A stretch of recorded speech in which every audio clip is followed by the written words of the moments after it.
Hello my dear friends, you're on the Military Summary channel, and today we will discuss the situation in Ukraine on the 17th of November. Today we have a lot of very interesting updates, so let's start. First, we're going to start with Kherson district, with this area. There are not much changes if we're talking about the front lines and so on. To be more precise, there are no changes at all. Just one important update: the Russian sources map has been updated a little bit. Just they're trying to clarify the real area that is under Russian control. As you can see, this is Kherson, this is the left bank of Dnieper River, this is the right bank of the Dnieper River, and according to the previous update, the Russians' border or front line were moved along the river, right? And today, as you can see, they changed the line, and now they're showing the real picture. So the area between these two banks of the river, I believe, is not under any control, or maybe under Ukrainian control, because there are some buildings, there are places where the Ukrainians are able to have their positions and something like this. Now let's talk about another important data coming from the south. As you can see, the Ukrainians continue shelling this bank of sea, this coast of Black Sea, trying to get as close as possible to the Russians' supply and support roads. So as you can see, according to this icon, we understand that there are no places where the Russians are able to move their supply and support to this part of the south of Kherson region, and they are always under fire. And furthermore, we know that United States of America always send their drones in this area, and they can see everything from the south, that what happens in Crimea and what happens on this part of Kherson region. So the situation is not very good, but this is not the main thing I would like to discuss with you about Kherson district. We will discuss Kherson with Zaporizhzhia. Yesterday, somewhere at 11 p.m. of local time, we started receiving first updates from the Ukrainian authorities, from the Ukrainian military experts and so on, that the Russians started their offensive operation in Zaporizhzhia area. In this area, as you can see, there are no icons in this area that confirms or proves this situation, but the Ukrainian military experts were saying that the Russians started their offensive operation near Gulay-Polye. So I believe that somewhere in the line between Gulay-Polye and Velika Novoselovka. If you remember, many videos ago I told you that I expect that the Russians will try to attack in the area. There I draw at least three ways direction of attack, but one of them was this one in direction of Pokrovsk. And yesterday, the Ukrainian military experts confirmed that the Russians started their movement in direction of Gulay-Polye with one purpose: to get Vasilievka, this area, and to get Pavlograd.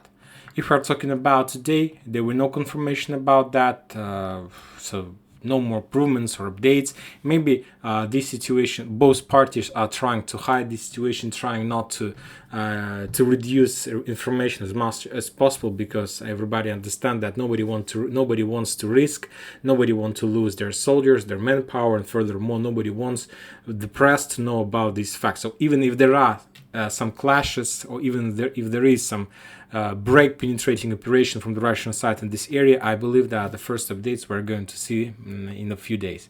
Now let's talk about the possibilities of this attack and why did it happen and what's going on in this situation. If you remember, the Russians a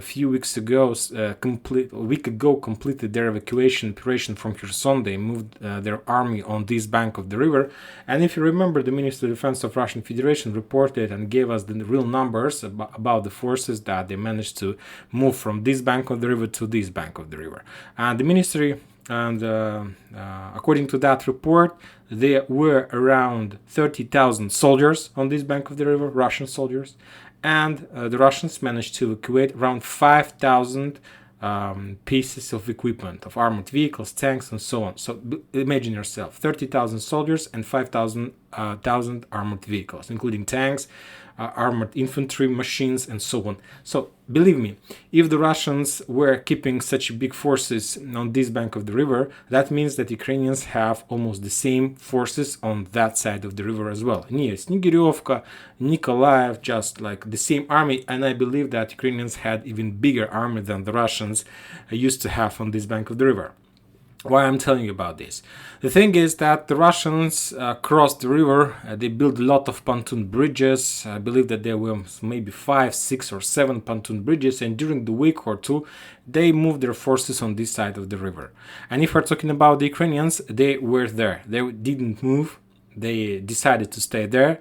And of course, they need forces, they need to enter every single town to start filtration process. So when the Russians started their evacuation process, the Ukrainians did nothing. They were just waiting for some best time to start their movement. And you remember they started their movement, there was a lot of stories about minefields and so on.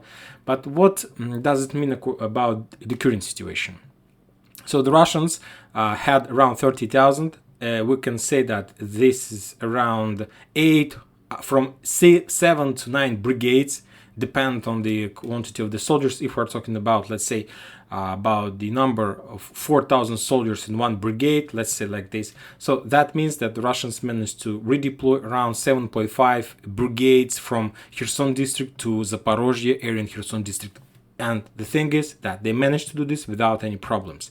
They crossed the river, they deployed these forces there, and they started their movement in direction of Crimea on the safe side, just to have some reserves. And the rest of the forces were moved in direction of Zaporizhzhia in this area. So let's make some arrows. This is the first redeployment, the Russian redeployment, and let's say that was the second one. So I'm not sure about the real numbers or proportion about that. But if we're talking about the Ukrainians, yesterday or these days I got report from the Ukrainian side that after the Ukrainians managed to liberate or return control over Kherson, they managed to redeploy from this area just 2 brigades. You may just compare. The Russians moved up to 8 brigades, it's 30,000 soldiers, and the Ukrainians managed to move just 2 brigades from this area. What does it mean? What does it mean? Maybe the Ukrainians are not planning to redeploy or something like this. Believe me, for now they can't do this. And the main reason why they can't do this is that the Ukrainians, to redeploy their forces, they need to use the railroad. And imagine yourself, if the Russians had around 5,000 armored vehicles on this bank of the river, imagine yourself that Ukrainians had maybe even more armored vehicles on this bank of the river, and this army now is needed to be redeployed on this side of the river, and the only one way to do this is, of course, just with railroad. And there are just one bridge and another bridge, the second bridge in this area, that Ukrainians are able to use for these purposes. Maybe they can use also Kremenchuk, but in this case they will have to make a very big hook. But anyway, I believe that they will use this as well. So they have a lot of difficulties with redeployment of their army. Furthermore, the Russians started missile and rocket attacks this week, and believe me, because of that fact, the Ukrainians were forced to reduce their capabilities and their possibilities of redeployment forces. So we can say that the Ukrainians has a little bit stuck on Kherson frontline. They can't redeploy their 40, 50, 30,000 army from this area. And the only thing they managed to do is to redeploy just 2 brigades. So we understand that the Russians didn't have problems. Now there are a lot of forces in Zaporizhzhia area, and the Ukrainians managed to redeploy just 2 brigades. It's nothing in comparison with the Russians. And the Russians continue shelling Zaporizhzhia and Dnipro River. As you can see, there are icons of Russian fire attack in Dnipro. If we take a look at the Russian sources map, we're going to see more confirmations. As you can see, the Russians attack Zaporizhzhia area. As you can see, the Russians attack the area near the railroad. It's very important. If we take a look at Dnipro, you're going to see that the Russians attack as well this town, at least in 2 places on this side of the river. Another area attack a little bit to the south, but the Russians are just an icon of passing by of caliber rocket. And important attack in direction of Pavlograd, another railroad station. So we can say that during these days, the Russians weren't just attacked, as we discussed, the energy facilities. Also, we discussed that the Russians attacked the Ukrainian headquarters. Today, I can confirm and I can say that the Russians started attacking the railroad infrastructure with one purpose: to reduce the redeployment possibilities and capabilities of Ukrainian army. They want to redeploy army near Kherson, but they're stuck and they got in a little, like we can say, trap in this area. Believe me, in week or 2 or 3, the Ukrainians will be able to redeploy this army. But the thing is that they need this army today on this side of the Dnieper River. But they can't do this. And this is the reason why the Russians activated their offensive operation in this area, because they know that they have 2 or 3 weeks. Meanwhile, the Russians will attack with missiles and rockets everything on triangle between Pavlograd, Dnipro and Zaporizhzhia. They will reduce everything. I believe that they will try to do this almost every single day, trying to reduce the Ukrainian possibilities of redeployment their forces. And this is 3 big railroad logistic centers, and as you can see, the Russians attack this territory heavily. Now let's move to let's say Ugledar, Zaporizhzhia area. There are no updates from Gulay Polye, so there are fog of war. There is a fog of war in this area. I believe that if there is something, I believe sooner or later we are going to start receiving some updates. But let's talk about Ugledar offensive operation. The Russians reported that during the previous 24 hours they made some kind of offensive operation. They managed to short the front line, and according to their goals, objectives, according to information we have, the Russians established a stable connection between town by the name of Pavlovka, this town that they completed the offensive clearing operation yesterday, and Mykolaisk. So we understand that Yegorovka, Pavlovka, Mykolaisk, Volodimirovka and the rest of DPR, Russian Federation, are tightly connected. Now the Russians established some kind of supply support areas, and the most important thing that if the Russians establish, as they included this information in today's report, 100% connection between Pavlovka and Mykolaisk with this road, that means that Ukrainians are no longer on this bank of the Zherebets River. This is Zherebets River, some lakes, some water reservoirs. The Ukrainians are no longer there, and I believe that the real front line is already there. In this small village, with their small buildings, the Russians, I believe, are clearing this area under very heavy fire from Ugledar. But as you can see, the Russians are pushing, and they started their offensive operation by taking control over this small village or residential area on this side of Zherebets River. So they're pushing towards Ugledar. I really want to hear some updates from Gulay Polye, but for now, no updates. If we're talking about the Ukrainians, they made at least 3 counter-offensive operations in this area. First one from Perchistovka, they were attacking in direction of Manovo-Mayorskaya.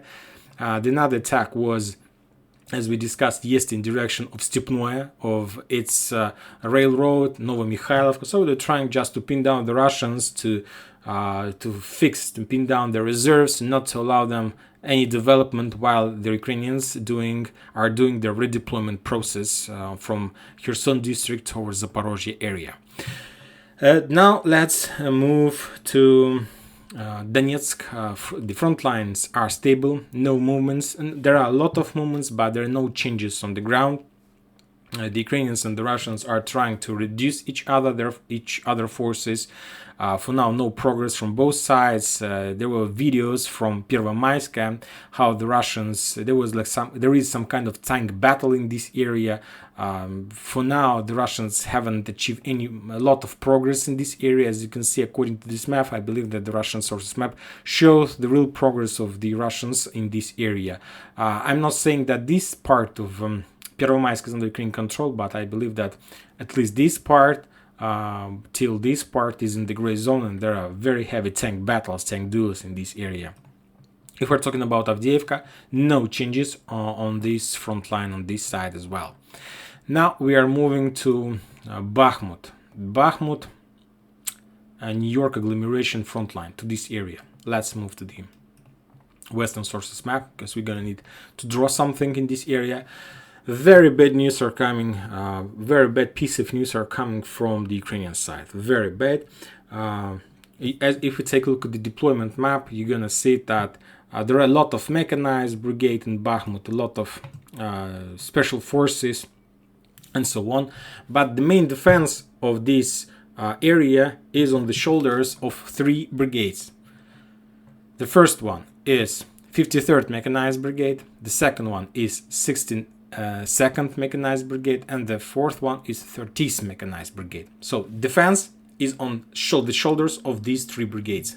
And today the Russians reported that they managed to, reduce till 0 53rd Mechanized Brigade. This one. And this brigade, according to the Russian information, refused to continue protecting of the Bakhmut, of this town. They refused to continue. They were reduced heavily. They were defeated completely. And as you can see, these three brigades is located on the line from Azaryanovka, Kurdyumovka, Andreevka, Klishchinka, and so on. So they are trying to hold the Russians on this area. If we take a look at the Russian sources map, we're gonna see that they're almost the same. But the thing is that, as you can see, the Russians are moving in direction of Kurdyumovka and Azaryanovka.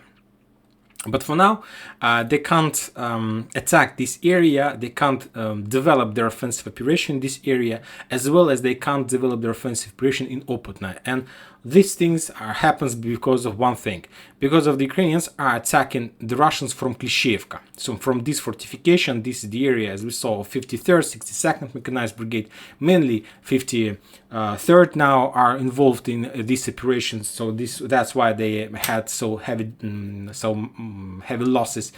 And the thing is, now the focal point of the battle for this bridgehead is to take control over Andreevka. This is a small village. Let's take a look at the Russian source map. There is a small village, just two streets, but this is the focal point that the Russians are trying to storm and to take control over. If the Russians are able to take control over Andreevka and to establish stable fire position, trenches, fortification, to move their tanks, artillery to this area, tanks mainly, mortars, then they will be able to cut the Ukrainians in Klishchovka in this fortification from Kurdyumovka. They will be able to block all the Ukrainians' attack. So now the Russians are attacking in direction of Andreevka. This town is located between these two fortifications like Kurdyumovka and Klishchevka. The Russians want to establish control and to pin down the Ukrainians on the line from this area and not to allow the Ukrainians to do any movements. The Ukrainians have their position in Klishchevka, and of course, as soon as the Russians have a real position there, furthermore, don't forget about these water reservoirs, this real barrier, and so it will be a very nice protected flank. So the Russians understand that they need to take this Klishchevka, Andreevka. It's not an easy job, because to do this, first they need to cross the railroad. And we know that railroad is like natural barrier that you need to cross. And if you take a look at the Western sources map, you're going to see that every single railroad is split with some forest area, one forest, another. So it's not an easy job to take control over the railroad and to cross the railroad. But the Russians are doing this, and I believe that they will complete this mission. And as soon as they're able to do this, we're gonna see a small cauldron of Kurdyumovka and this small town in the south, Azaryanovka. There is a water barrier. There is just one road that leads to this area, but because of the fact of progress of the Russians in Mayorska in this area, I believe that the Russians do have possibility to establish fire control over the road. And this is going to be a small operational encirclement of this fortification area, and the Russians will continue with this after they take Andreevka. So the battles there are very heavy, and we can say that, underline everything, that from these three brigades, like 53rd, 30th and 62nd Brigade, one of them is done. The 53rd is done already, and there are just two left. There are still a lot of job, but I'm not sure that Ukrainians are able to hold this area any longer. I believe they will be able to, week or maybe two, but no longer. Now we're moving to Belogorovka, another interesting area on this front line. Furthermore, the Russians managed to develop their bridgehead near Bakhmut. They took another industrial zone, small plant in this area, and now they control entire town, the border of entire town from the east north till the south till Opotna. So all this area in the Russian control. They are able to send some scouts, commandos to the town. So situation in Bakhmut is very critical. Now we are moving to Belogorovka, this area. This is a very important area because the Ukrainians need to control this area, because from Belogorovka the Ukrainians are able to protect the Ukrainian flanks and the forces that are located in this forest and in Tarskoye. And the Russians understand this, and they understand that if they're able to take control or return Belogorovka, because this town used to be the Russians under Russian control, then they will be able to start offensive operation in the direction of Serebryanka. There are also one natural barrier as this landfill, and there are not much places the Russians have to attack. So both sides have losses. The Ukrainians, because they have losses because of insufficient lack of manpower, and the Russians have losses because of not many ways to attack this area. But anyway, the thing is that the situation from Ukrainian side is much worse than the Russians. And today the Ministry of Defense of Russian Federation reported that if we take a look at this map of this position, you're going to see that there is in Belogorovka, according to this map, it's like written that 27 separate brigade is protecting this area, but according to the Russian sources, 81st Air Mobile Brigade or some battalions or some campaigns from this brigade is located in Belogorovka, and they are responsible for this town. And the Russians reported that this brigade had a lot of losses during the previous months, weeks, as well as the 53rd. As you can see, the front line in Bakhmut step by step are collapsing, very slowly but collapsing. And this 81st Brigade battalion, some campaigns from this brigade, refused to continue defense operation of Belogorovka or any fightings for now. And according to the map of this position, Belogorovka is under Ukrainian control. According to the Western sources map, we're going to see that Belogorovka is under Ukrainian control as well, but the Russian sources are showing the same. But so 81st refused to fight, and the Russians reported that because of that fact, the Ukrainians were forced to send some anti-retreat forces to this town from some kind of national battalion. They didn't provide the real title of that battalion, but that battalion entered Belogorovka. There started some negotiation process with with some groups of 81st Mobile Brigade, read this in quotes, and as a result of those negotiations, national battalion forces killed around 5 Ukrainians from this brigade, just with on purpose to force them to fight and not to step back. So it's the Russian information, so it's up to you to believe or not. Now we are moving to Kupyansk, Liman frontline. To this area. The Russians reported that as a result of 24 hours previous clashes, the Ukraine lost around 120 soldiers, something around 11 armored vehicles. And there was a video, very interesting video, how the Ukrainians were trying to storm Kuzyomovka. They need to take Kuzyomovka, but for now they can't complete one important thing. They can't cross the railroad, this one, railroad, and this forest is under Russian control. And there was a video how the Ukrainians were trying to establish their position of their stormtroopers along the railroad on their side of the railroad, but the Russians somewhere on the right side of this forest brought their flamethrower system TOS-1A, and they burned this entire area, and there was a lot of video, and then the Ukrainians were trying to evacuate their wounded soldiers. So as a result of that failed attempt, the Ukraine lost around 20 soldiers trying to penetrate this area and try to take this small forest where the Russians has a very nice position. So this attempt was repulsed by the Russians. The same situation is near Makiivka. And I believe that Makiivka, maybe the Russians managed to return control over this town, but because the Russians reported that as a result of Ukrainian attack near Makiivka, the Ukraine lost around 100 soldiers. So for now, this town is in the gray zone and there is a fog of war, and I'm not sure I understand the real picture in this area. As you can see, if we take a look at the map of the entire Ukraine, you're going to see that all Ukraine is under Russian fire. Energy facilities, industrial facilities, railroad facilities, everything is under fire. And today the Russians added another target to their missiles. And starting today, the Russians started attacking of the gas facilities, Ukrainian gas facilities, and Ukrainian gas storage facilities and infrastructure. We understand that Ukrainians do have some industrial zones where they are able to get some gas and to sell this gas to the Ukraine. Furthermore, the Ukrainians have a lot of storage facilities, gas storage facilities. The thing is, if you remember, there is a road between Belarus, Ukraine, and Poland that the Ukrainians were used, that the Western countries in Ukraine were using to supply and support Poland and Western countries, Germany, with the gas.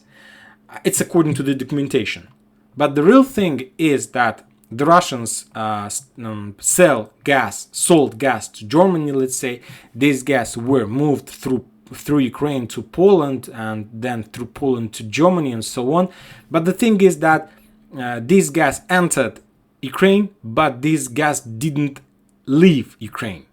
So the gas was paid by Germany and Poland, but this gas, the Ukrainians, I can't say that there was stealing. It was there was an agreement, I believe, between Germany and so on, that Ukrainians will take this gas. So Germany was paying for this gas, but the gas haven't reached Germany. The Ukrainians were stealing, or we can say were borrowing this gas from Germany, and they managed to fill a lot of gas storage facilities. They filled them very nice, and they were prepared to survive during this winter. And the Russians knew everything.